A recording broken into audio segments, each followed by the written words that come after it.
Hey everybody, this is Alan Gilmer again, and really wanted to talk to you today about some of the things we're building into the new Drillinginfo platform, which today is under Production Workspace. And in a couple of weeks, maybe a month, it's going to move up to the top line, and it's going to be to the left. It's going to be called Drillinginfo with Drillinginfo Classic next to it. But let's come over here to Production Workspace. I'm going to show you some really cool tricks that I guarantee you probably don't know about. So I just clicked on that. And we're going to be opening up the workspace.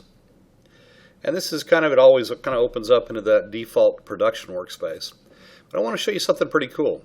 So notice how this is laid out. You've got the map view on the top. You've got this essentially table view on the bottom. And and it's you get to go and play around with it. You've got various charts that you can put in here. But notice that in this case, this is just kind of the default. It's got the rigs where they are today and all the different well spots. In this case, I'm going to come over here to default production, and I'm going to hit, notice I have something over here called Eagleford. And I'm going to click Eagleford, and notice what comes up.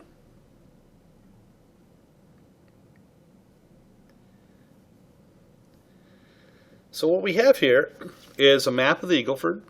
This has got our graded acreage over here that I have now made transparent to a certain extent so you can see through it.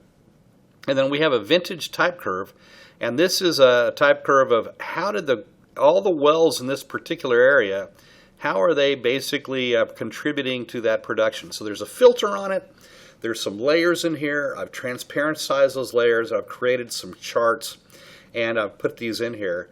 And when I actually opened it opened up and it saved all those different criteria. So this is a way of you being able to kind of run these kind of searches and these interesting things that you're working on or things that you want to see, and then to be able to save these with these contexts behind it so that every time you open it up, it can take you right back to that area.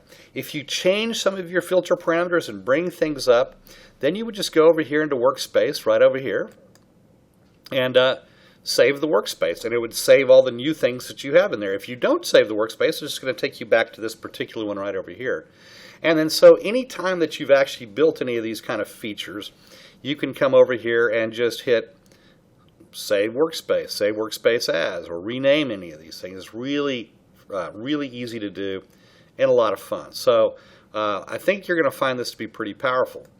So let me come just right over here, and I'm going to just zoom into a particular little area.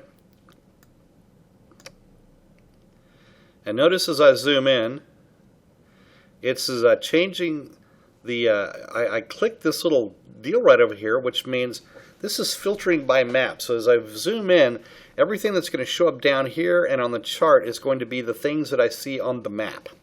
So, and if I click it off, it's going to go back to the whole thing that we have just by searching.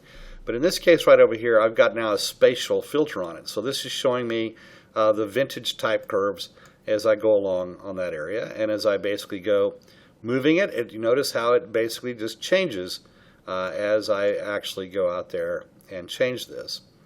If I want to basically come over here and put, maximize that, I can easily go do that, hit restore, and then this is legends. So I can come over here and take a look at the legends I have for the piece right over here.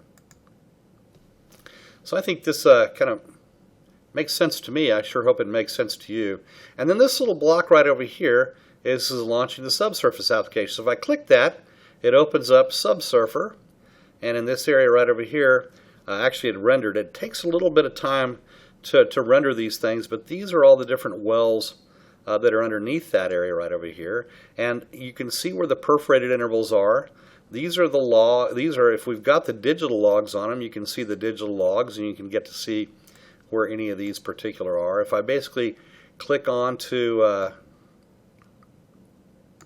say, this log here, and I click on that, it takes me to what the well is, Burlington, when it was spud. Here are the rasters on that well, and here are the perforated intervals on that well. So you get to kind of come over and see a lot of these things right over here. And then just like we have on the regular side, if I want to come over here, and frankly, I think it's pretty fascinating to look at a lot of these vertical wells and see where they are. But in this case, these are layers. And so if I want to basically turn off well bores, I just turn off the well bores.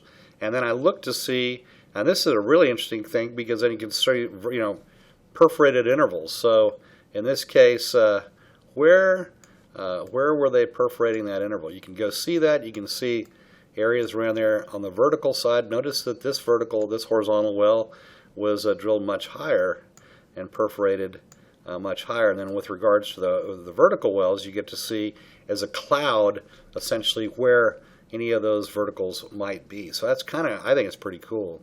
And then perforated intervals, which we're looking at right over here. And then you'll see in the geology more and more of these layers showing up. And so like in the Eagle Ford, we have these. Anything that's coming from our play assessments will show up as layers in here. And over time, we'll be able to go out there and make these transparent or whatnot. But what I like about looking at these perforated intervals is it gives you a sense of where the hydrocarbon systems are. And I just think this is a pretty fascinating view. You come over here and get to see what are these wellbores. Look at that one's underneath these. Look at these wellbores over here. And I come over here and here's a deeper one over here. Well, a lot of fun, and I'll let that suffice for today, and do another one of these here shortly. Thanks.